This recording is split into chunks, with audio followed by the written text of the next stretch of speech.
Hey, what's happening? It's DJ Angelo and I've come to visit my friends here at Point Blank College, who are an award-winning music production and DJ school based here in East London. Point Blank recently and very kindly hooked me up with a fantastic online Ableton course. So I thought I'd take the opportunity while I'm in town to shoot a quick tutorial video for you using some of my newfound skills in Ableton. So in this tutorial I'm going to show all of you digital DJs how to make your very own digital scratch tool.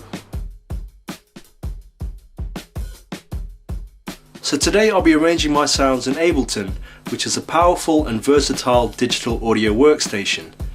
You can of course apply the same techniques in any other music production software of your choice.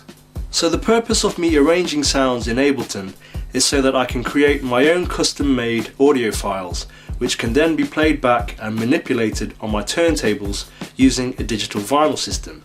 So after my sounds are arranged and rendered in Ableton, I'll be using Serato Scratch Live and Timecode Records to play them back, which will act as the interface between the digital audio file and the analog turntable. You can of course use any other DVS of your choice, and for those of you who DJ using controllers with motorized platters, most of this tutorial should also apply to you. So before we get going in Ableton, here's some important information for you to understand about vinyl and turntables. Vinyl records today play at two different speeds depending on how they were pressed. So either 33 RPM, which is actually 33 1/3 RPM, or 45 RPM. This is usually stated on each record's inner label, but the most common speed for a 12-inch record is 33 1/3 RPM. RPM stands for revolutions per minute, so this basically means that after playing a record at this speed for a whole minute, it would have done 33 complete revolutions and a third of a revolution, therefore 33 1/3 RPM. And if you divide 1 minute or 60 seconds by 33 1/3 or 33.33 recurring, you get 1.8 seconds, which is the time it takes for a record to do one whole revolution.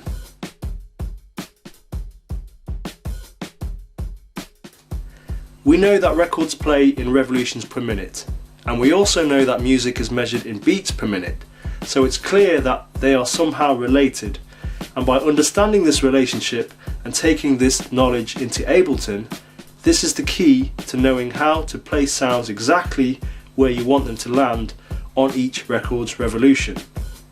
So with records playing at 33 1/3 RPM, we would program tracks in Ableton with BPMs that are multiples of 33 1/3, or in decimal form 33.33 recurring.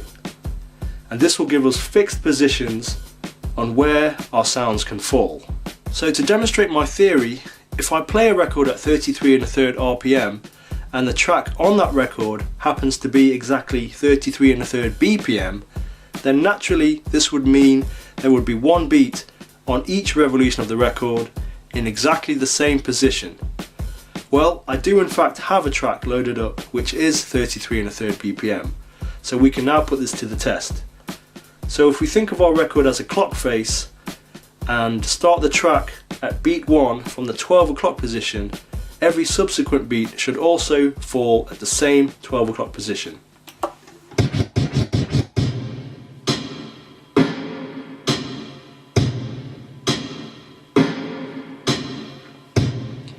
Which, as you can see, is the case. Every kick and every snare is hitting exactly at the 12 o'clock position. So you could say at this tempo we have one fixed position per record revolution, or you could also think of the record as a wheel rotating that has just one spoke.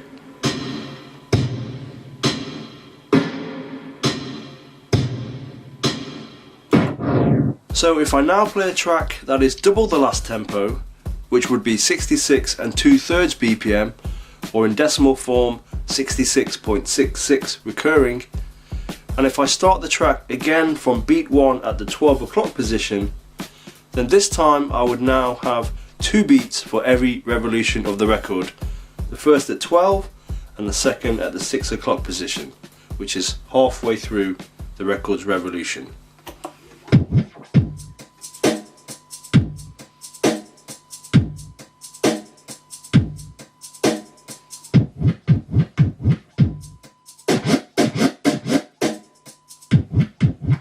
So as you can see, at this tempo of 66 and 2/3 BPM, we have 2 fixed positions, or you could say we have 2 spokes to our wheel, one at 12 and one at 6.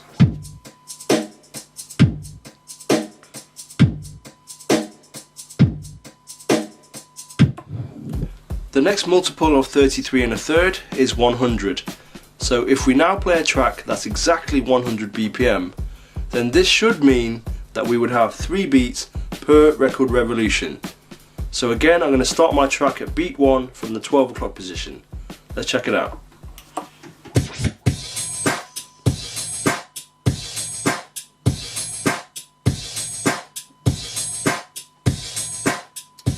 So as you can see, we have beat 1 falling at 12 o'clock, beat 2 falling at around 4 o'clock, and beat 3 falling at around 8 o'clock. So we have 3 fixed positions in a Y-shaped formation on the record.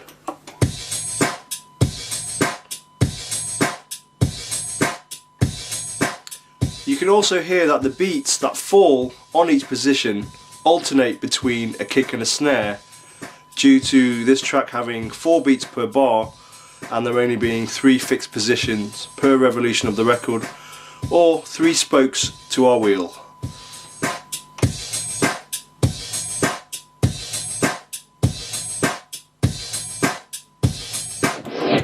You may now be able to predict where we're going from here. So if we now play a track that is exactly 133 1/3 BPM, or in decimal form 133.33 recurring, which is of course 33 1/3 times 4, then this should give us 4 beats per record revolution. So again, I'm going to start at beat 1 from the 12 o'clock position. Let's check it out.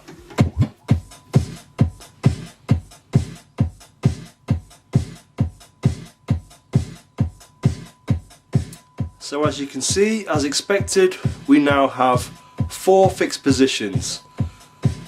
The first being at 12 o'clock, second at 3,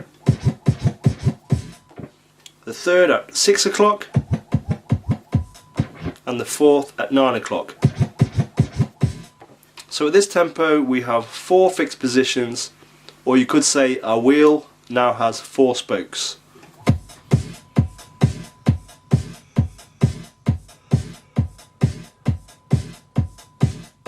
Here's some other examples.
It can go on, but obviously the more you divide up a record into fixed positions, the closer your sounds will be together and the harder it will be to accurately cue them up and scratch them individually.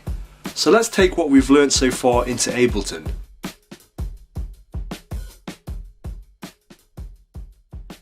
So here I have a brand new session in Ableton's arrangement view. The first thing I'm going to do is delete this empty MIDI track, because today I'm going to be dealing only with audio. And next I need to set my project tempo. As I said earlier, any multiples of 33 1/3 can be used, depending on what you're trying to create. But probably the most useful tempo to work with is 133 1/3 BPM, or in this case 133.33, which is as close as we can get in decimal form. This gives us a fixed grid of 4 beats per bar, which you can now hear if I switch on the metronome.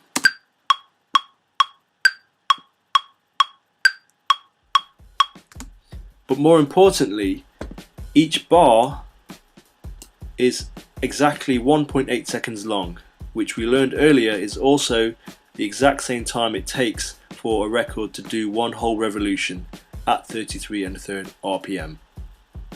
So we have our bars along the top and our time in seconds along the bottom. So starting from the far left, this would be our first groove on the record, this would be our first revolution, this would be our second, and so on. So as we build our track from left to right, bar after bar, we'll be adding more and more revolutions on the record for the needle to play through. Okay, let's get some sounds into Ableton. You can pretty much import any sound files or samples into Ableton, such as vocals, drums, sound effects, and even entire tracks. And within Ableton you can then chop them up, time stretch them, repitch them, and much more, depending on what ideas you have and what you see yourself scratching and playing with later on your turntables. Also, how you process your sounds with EQ and compression is down to your personal preference. So in this tutorial I'm going to focus on the main task of arranging sounds into fixed positions for vinyl playback. Okay, so for my first bar, I thought that I would use a long sound like a tone that I could cut up for the entire revolution of the record. So earlier I set up a folder and I picked out a sound that I liked.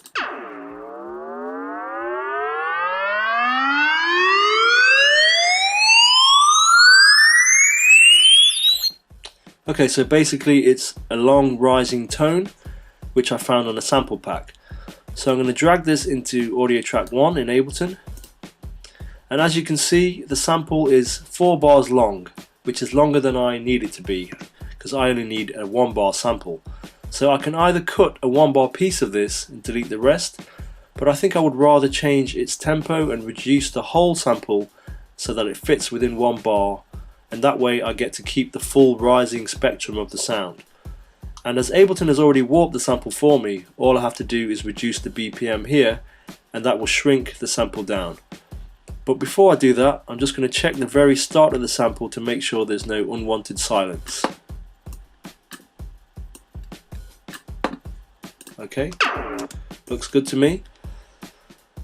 Okay, so I'm going to reduce the BPM and you'll see the sample shrink down so that it fits within 1 bar.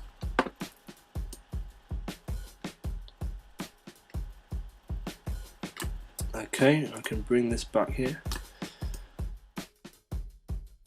And the last thing I'm going to do is reduce the BPM just that little bit more, because I like to leave a small gap at the end of the bar before the next bar so that there's a definitive space between the 2 different samples that are following each other.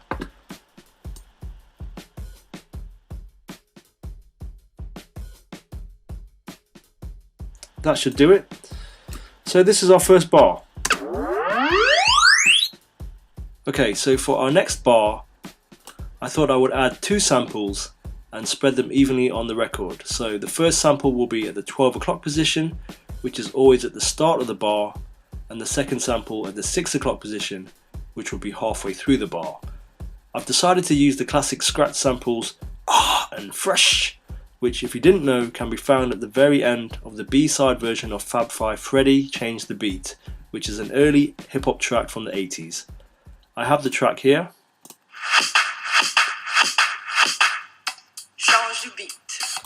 And I'm going to drag this in but this time I'm going to drag it below audio track 1 so that it creates its own audio track, and this way I can process my different audio tracks independently if I need to. So the samples that I want are at the very end of the track. If I just move to the end and zoom in, there it is. Okay, so I have the R scratch around here and the fresh scratch around here. So I'm going to quickly zoom in and crop this sample right before the R. So I'm just doing this very quickly. You can be a lot more precise if you want.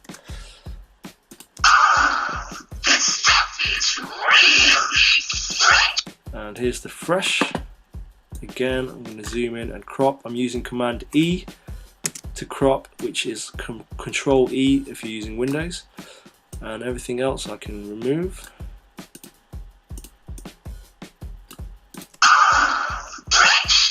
Okay, so let's grab these, highlight them both, cut and move back to bar 2 and paste. Okay, so it doesn't look like we need to change the tempo of the samples because the R sample appears to fit pretty well into the first half of the bar, and the fresh does the same. Okay, so this is our second bar, or our second record revolution in a nutshell. And the last thing I'm going to do is just add some fades at the end of each sample, just so there's a clear divide. And finally, as the samples appear to be quite a bit lower than the first sample that we have, I've highlighted them both and I'm going to turn the volume up a touch on both.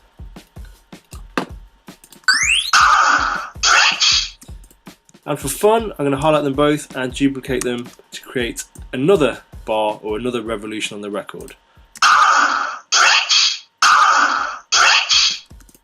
So now moving on to bar number 4, which is our fourth revolution on the record, and this time I thought we could have 3 sounds arranged evenly in this bar to create that Y-shaped pattern like I showed you earlier on the 100 BPM track. So to do this, I'm going to need to momentarily change the project tempo to 100 BPM. But I'm also going to need to change the project's time signature because I need this bar to be split evenly into 3 beats instead of 4 beats like it currently is. So up here next to the project tempo is the project time signature, which as you can see is set to 4/4. So if I change this to 3/4, this changes the structure of the entire project, and as you can see we now have 3 beats for each bar, just as we wanted. So the 3 sounds that I was planning to use are these 3 stabs. So let's create a new track. We can do this by pressing Command T or Control T if you're on Windows, and I'm going to drag each of these samples in, 1 for each beat of this bar. And again I'm going to quickly zoom in and remove any unwanted silence from the start of each of these samples.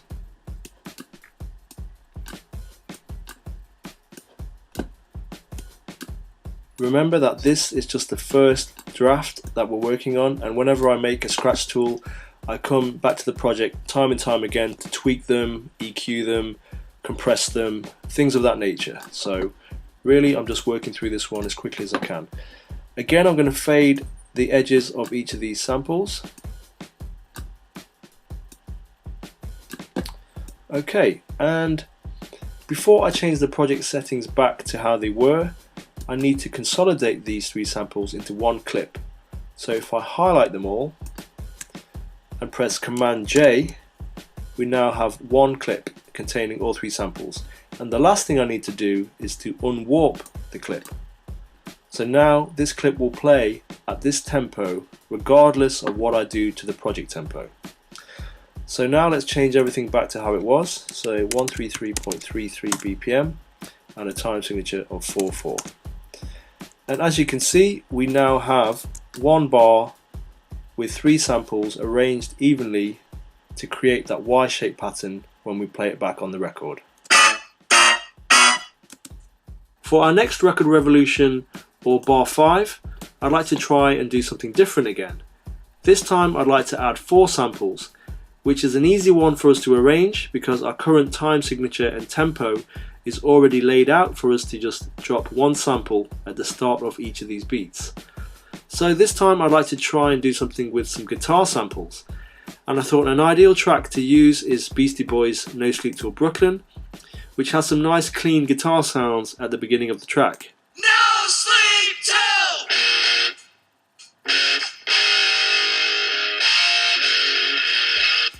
Okay, so let's drag this into a brand new audio track and let's take a closer listen and see if there's anything that we can use in particular. No sleep till.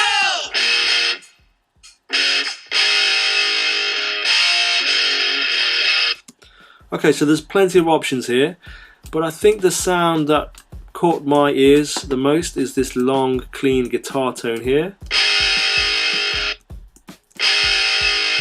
So I'm going to split the track using Command E, and again here, and I think I'll actually delete the rest because I have an idea of what I can do with this single sample. So let's move this back to the start of our next bar, and I think I'll just trim the start a little. Okay, so we need to make sure that this sample fits within the space of 1 beat because we're planning to add 3 more samples. So I'm just going to move this back here. Okay, so we've got 1 sample so far. The first thing I'm going to do is just boost the volume a little bit. And I'm also going to add a fade at the end of the sample. Okay, so as I said, we need 3 more samples, so what I'm going to do is highlight it and duplicate it 3 more times using Command D or Control D if you're on Windows. And now I have 4 identical samples, which isn't really useful to me either. So what I'm going to do is highlight the last 3 and hit warp.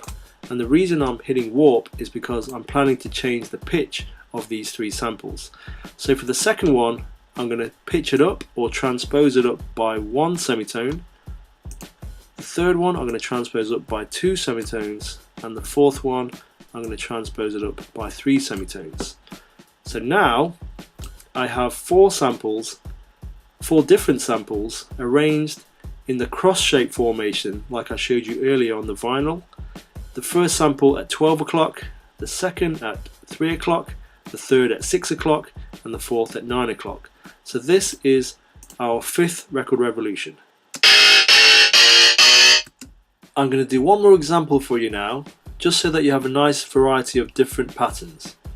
So for this last revolution, I'd like to divide this bar into 6 fixed positions, so that I can have up to 6 samples to scratch within 1 revolution of the record.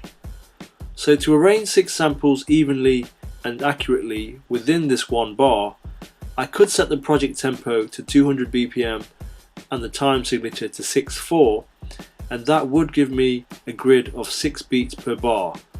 But instead I'm going to use the same project settings as I did earlier when I arranged these 3 samples, because this time I'm really just arranging double the number of samples into the same space, and again I'm going to need a triplet time signature to do this. So those project settings are ideal. So let's go back and change the project BPM to 100 BPM and the time signature to 3/4. And as you can see, we're back to having 3 beats per bar. And if I zoom in a little bit on the grid, you can see that the grid becomes more detailed, and here we have 6 equal divisions, or 6 fixed positions for us to arrange our samples. So the samples I thought I'd use this time are number samples, and I have just the track in mind, which has some nice clean vocal number samples right at the start of the track, and this is Biggie's 10 Crack Commandments. 1, 2, 3, 4, 5, 6, 7, 8, 9. It's the 10 Crack Commandments. What? Okay, so let's drag this in to the start of our next bar into a brand new audio track. By the way, don't worry about the gaps that have now appeared and the changes that have occurred to your waveforms, because we will be changing the project settings back to how they were before, right after we've arranged these numbers. So for this revolution, I'm going to need 6 samples, or the first 6 numbers basically, so I can delete everything after the number 6. 1, 2, 3, 4, 5, 6, 7, 8, 7. Okay, so split with Command E, and let's delete the rest. Okay, the first thing I'm going to do now is just boost the volume a little bit. And let's get our first sample, which is 1, into the start of the bar, which is bar 8. So this would be the 12 o'clock position on our record. Okay, so here's our bar, and we need to fit these 6 numbers into the bar and into the correct fixed positions. So I'm going to do this as quickly as possible to save time.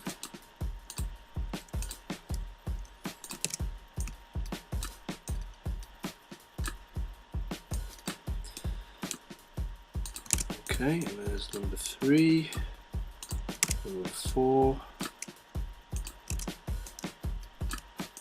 5. Well, let's have a listen and see how this sounds. 1, 2, 3, 4, 5, 6. Let's just bring 6 a little bit closer.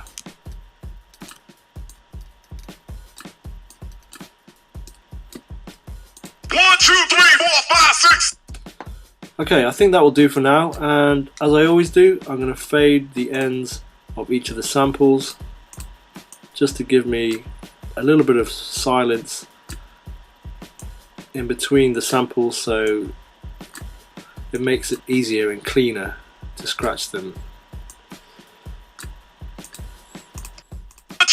1, 2, 3, 4, 5, 6. Okay, as I said, I did it quite quickly and roughly, and I can always come back to this project and tweak things if they're not in the exact place I want them to be. So now that I have them arranged the way I like, I'm going to consolidate them into one clip again by highlighting and pressing Command J. And again, I need to unwarp the clip so that it will stay at this tempo when I change the project settings back, which is what I'm going to do now. So let's change the tempo back to 133.33 and the time signature to 4/4. So this clip actually belongs here at the start of the next bar, which is bar 6, and as you can see, it fits perfectly within this bar. 1, 2, 3, 4, 5, 6. And just to be different this time, I think I'll duplicate this clip or this bar 3 times, so I've got 4 revolutions to play on the record, or 4 revolutions of these numbers to scratch on the record. 1, 2, 3, 4, 5, 6. 1, 2, 3, 4, 5, 6. 1, 2, 3, 4, 5, 6. 1, 2, 3, 4, 5, 6. And finally, to finish off the scratch tool, I'd like to add one last sample, which I picked out earlier, and it's a kind of epic white noise crash.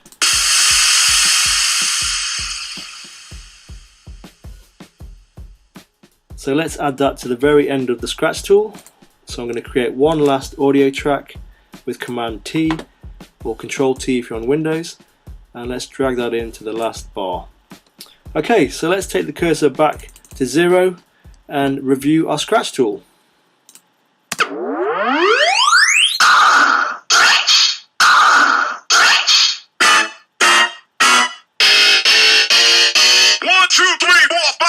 1, 2, 3, 4, 5, 6. 1, 2, 3, 4, 5, 6. 1, 2, 3, 4, 5, 6.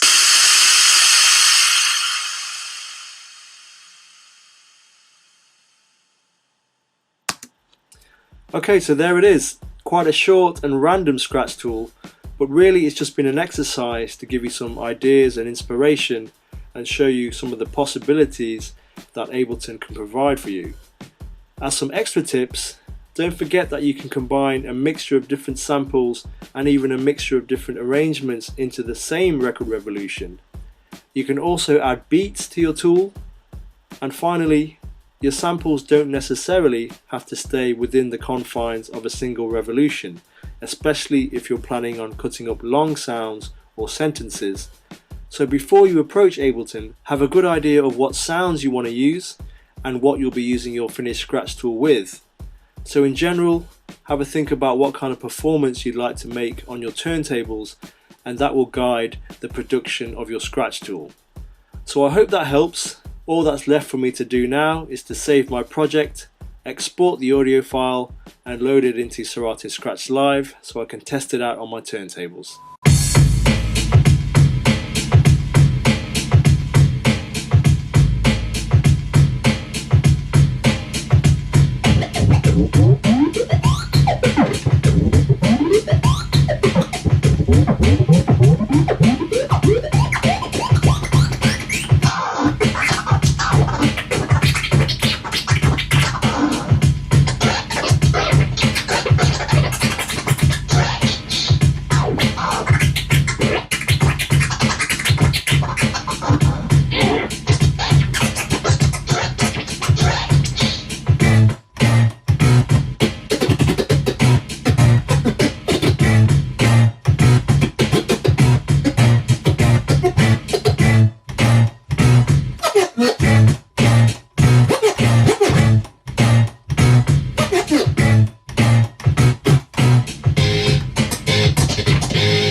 Hey guys, that's the end of the tutorial, and I hope that you found the technique of arranging sounds in a program such as Ableton to be really useful. As you can now see, creating your own digital audio files allows you to place any sound at your fingertips, which can be really useful in terms of live performances and creating your own routines. As I always say, creativity isn't something that can be taught, but I hope that the practical skills that I've shown you today will help you explore and develop some new skills in terms of your own live performances. So have fun exploring the possibilities, stay creative, and I wish you peace and progress.